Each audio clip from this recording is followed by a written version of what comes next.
Here's the setup. Nothing gets cut out. There's no surgery and no injury. The organ just stops existing, and everything around it seals up like it was never there. No hospital, no treatment, no machine on standby. And after each level, you reset. You get it back, fresh, for the next one, starting with the one you'd barely notice. Level 1, Appendix. A small pouch attached to your large intestine. For most of history, we thought it did nothing. Now the theory is, it's a backup reserve of gut bacteria, useful if something wipes the rest out. Remove it, and you'd never know. Nothing changes, ever. The survival time here isn't really a countdown, it's zero impact. The appendix has no other job, so there's no function to lose, and no clock to start. Survival time, a normal lifespan. Level 2, Tonsils. 2 lumps of tissue at the back of your throat. They sample germs as you swallow and train your immune system on what they find. Useful when you're 4. Barely relevant as an adult. By adulthood, your immune system has already learned what it needed to learn. The tonsils were an early training tool, not ongoing infrastructure. Remove the classroom after graduation, and nothing is lost. Survival time, a normal lifespan. Level 3, Gallbladder. A small sac under your liver that stores bile for digesting fat. Without it, your liver just strips bile continuously instead of saving it up. The gallbladder is a storage tank, not a factory. Your liver still makes the bile. It just can't save it up for a big fatty meal anymore. That's why the only real consequence is occasional diarrhea after greasy food, not organ failure. Survival time, a normal lifespan. Level 4, both eyes. Your eyes vanish. Total blindness, instantly. Genuinely disorienting, genuinely life-altering. But nothing about it is fatal. Every other system in your body works exactly the same. Vision feeds your brain information, but nothing about producing that information is load-bearing for your organs. Your heart, lungs, and metabolism have no dependency on sight at all. This is a sensory loss, not a systemic one. Survival time, a normal lifespan.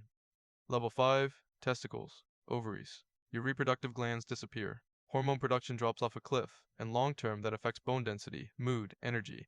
But none of that kills you, and hormone therapy can replace what's missing. Life-changing, not life-ending. These glands regulate reproduction and contribute to long-term hormonal balance. But they don't run anything your organs need minute to minute. The effects are real, but they unfold over years, not hours, and they're not fatal on their own. Survival time, a normal lifespan. Level 6, Spleen. Your spleen is fist-sized, sitting under your left ribs.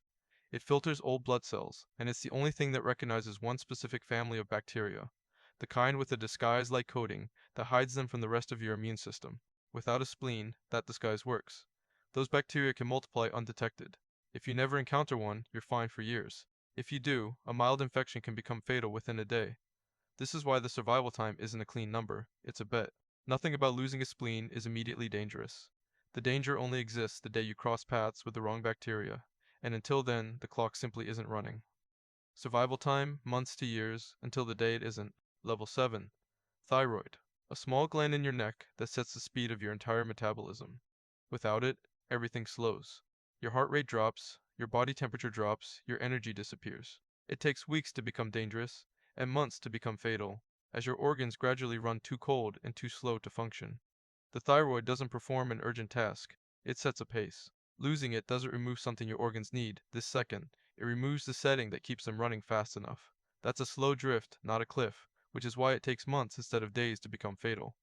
Survival time, several months. Level 8, Stomach. Your throat now connects straight to your intestine. Food that should sit in acid for hours arrives undigested and all at once. Your body panics and pulls water out of your bloodstream to cope. That's sweating, cramping, a racing heart every time you eat, so you eat less. Weight and muscle follow. Nothing about this is acutely fatal. Your intestine can still absorb some nutrients even without stomach digestion first. The real killer is cumulative, eating less at every meal, for months, until starvation catches up. That's why it's measured in weeks and months, not days. Survival time, weeks to a couple of months. Level 9, Bone Marrow. The soft tissue inside your bones that manufactures every blood cell you have. Nothing hurts immediately, because you're not losing blood. You're losing the ability to replace it. Platelets run out first, in about 10 days, and bleeding becomes uncontrolled. White blood cells go almost immediately, leaving you defenseless against infections that would normally be nothing. The survival time here is set by whichever cell type runs out first and does the most damage. Platelets have the shortest lifespan of the 3 major blood cells, so uncontrolled bleeding is usually what actually kills you. Not the slower building anemia from losing red blood cells, which would take months on its own. Survival time, 2 to 3 weeks. Level 10, Large Intestine. 5 feet of intestine that recycles water back into your body. Without it, you lose over a liter of fluid a day in constant watery output. Drinking doesn't fix it. You're losing salt along with the water, and plain water just dilutes what's left. By day 7, your heart rhythm is unreliable from the salt loss alone. This one is a pure dehydration clock. The large intestine's only job was reclaiming that final liter and a half of fluid, so losing it converts a normally invisible process into an active daily drain. And once salt loss is severe enough to destabilize your heart's electrical rhythm, that's what actually ends things. Survival time, 1 to 2 weeks. Level 11, both kidneys. They filtered your entire blood supply 40 times a day. Now potassium builds up in your blood with every meal, and potassium is what times your heartbeat. Fluid you can't excrete backs up into your lungs. Somewhere between day 7 and 14, either you drown in your own fluid or your heart hits a rhythm it can't recover from. Two separate clocks are running here, and whichever one fills up first decides the day. Potassium accumulates with every meal you eat, while fluid backs up regardless of what you eat. That's why kidney failure has two totally different possible causes of death arriving in the same rough window. Survival time, 1 to 2 weeks. Level 12, small intestine. 20 feet of intestine responsible for nearly all nutrient absorption. Food now passes through you completely untouched. You're eating full meals and absorbing nothing, so your body starts consuming its own fat, then its own muscle. Worse, the fluid your small intestine used to reclaim now floods your large intestine that can't handle the volume, so you're dehydrating fast, on top of starving. This lands in the same window as kidney failure and large intestine loss, but for a different reason. It's not one clock, it's two running simultaneously. You're starving and dehydrating at the same time, so neither problem gets the full 2 weeks it would take on its own. Survival time, 1 to 2 weeks. Level 13, pancreas. 6 inches long, hidden behind your stomach. It makes insulin, the key that lets sugar into your cells. Without it, sugar builds up in your blood while your cells starve. Your body burns fat instead, and that makes your blood acidic. Real cases of untreated insulin deficiency turn fatal within 1 to 2 days of the crisis truly setting in. The reason this moves faster than losing an entire intestine is that it's not a slow depletion, it's a chemical spiral. Burning fat for fuel produces acid faster than your body can buffer it, and once your blood chemistry itself becomes hostile, organs start failing directly, not from lack of nutrients, but from the acid itself. Survival time, 2 to 4 days. Level 14, both adrenal glands.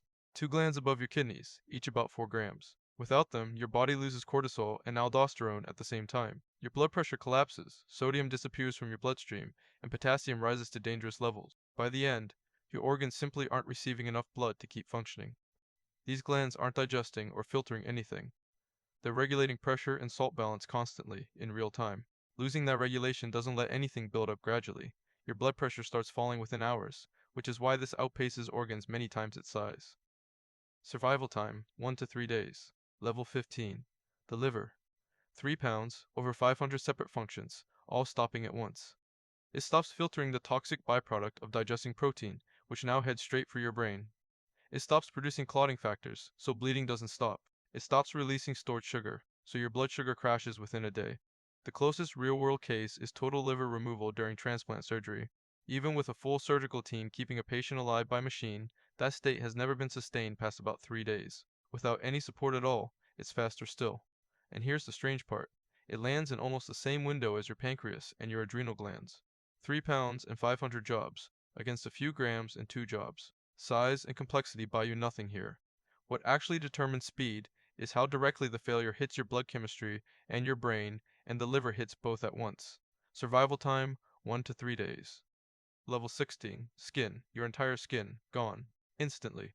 Skin is your largest organ, and it does 3 jobs you'd never think about. It holds your fluids in, it holds infection out, and it regulates your temperature. Without it, fluid evaporates off your exposed tissue continuously, faster than you could possibly drink to replace it. At the same time, every surface of your body is exposed to infection, and you can't hold a stable temperature at all. Before modern burn care existed, this exact combination, in patients burned over most of their body, was almost universally fatal within the first couple of days, from shock alone. Losing skin isn't losing one function, it's losing 3 at once, and the fastest of the 3 sets the pace. Fluid loss through exposed tissue moves faster than infection can take hold, or temperature loss can do damage, so it's dehydration and shock that end things first. Survival time, 1 to 2 days. Level 17, both lungs. Your chest still rises. Your diaphragm still pulls, but there's no surface left for oxygen to cross into your blood. You've got about 4 minutes of oxygen already in your bloodstream. Minute 2, you're unconscious. Minute 4, brain cells start dying. Every organ above this one had some kind of reserve or workaround. Fat stores, backup absorption, hours before real damage started. Oxygen has almost none. Your blood carries a fixed, small supply, and once it's gone, your brain, the single most oxygen-hungry tissue you have, starts dying within minutes, not days. Survival time, 4 to 6 minutes. Level 18, spinal cord. The entire cord, from the base of your skull to your lower back, gone. It's a cable, not an engine. But one of the signals it carries is the order to breathe. That order starts near your neck and travels down the cord to reach your diaphragm. Cut the cable, and the order never arrives. Your diaphragm simply never gets the message.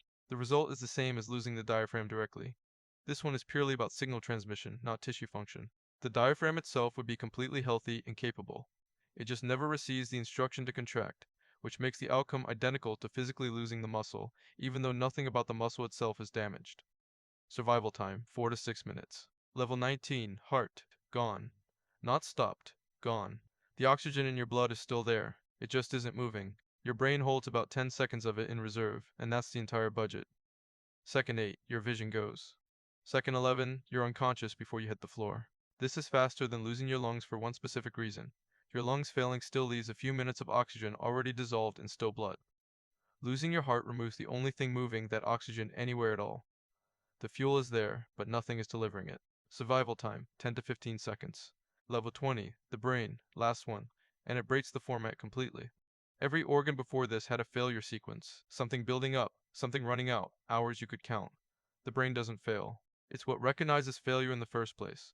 It also sends the signal that starts your breathing and sets your blood pressure, so all of that stops in the same instant too. Your heart, strangely, doesn't. It has its own internal pacemaker, and keeps beating on its own for several minutes, on whatever oxygen is already in the blood, before it runs out and stops too. But there's no one left to notice any of it. Every other level on this list had a you, experiencing the countdown. This is the only one where the thing generating that experience is what's gone. There's no faster or slower version of it, because there's no observer left to measure it against. The brain isn't just an organ with a designated survival purpose. It's the piece allowing the others to be acknowledged. Survival time, no time at all. 20 organs. You have never once felt any of them succeed. No other arrangement of matter takes in raw energy from a star and turns it into something that walks, remembers, doubts itself, and asks what it's for. Multiple separate systems, none of them aware of each other, none of them capable of running the whole thing alone. And together, without instruction, without a plan, they hold up something that can look back at the sky it came from. That's not a small coincidence. That might be the most refined mechanism anywhere we've looked. It just runs so quietly that the only time you ever meet the machinery is the day a piece of it goes missing.